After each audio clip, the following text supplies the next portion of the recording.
২০২৫-২৬ অর্থ বছরের প্রস্তাবিত বাজেটে সরকারি ব্যয় নির্ধারণ করা হয়েছে ৭,৯০,০০০ কোটি টাকা, যা আগের বছরের তুলনায় ৭,০০০ কোটি টাকা কম। ব্যয়ের এই সংকোচন সরকারের আর্থিক মিতব্যয় ও রাজস্ব ঘাটতি সামলানোর চেষ্টার প্রতিফলন। তবে ব্যয় কমলেও সামাজিক নিরাপত্তা, শিক্ষা ও অবকাঠামো খাতে বরাদ্দে গুরুত্ব দেওয়া হয়েছে।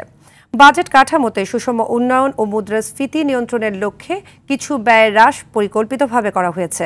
বিশেষজ্ঞরা বলছেন, এ ব্যয় কাঠামো বাস্তবায়নে কার্যকর রাজস্ব আদায় ও দুর্নীতি রোধ অত্যন্ত জরুরি।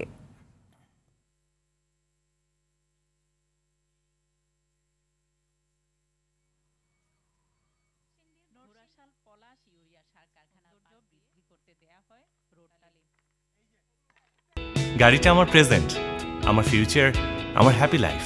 আইডিএলসি আমার ফাইন্যান্সিয়াল পার্টনার বলেই কার লোন আমার কাছে লাইফ ইনভেস্টমেন্ট।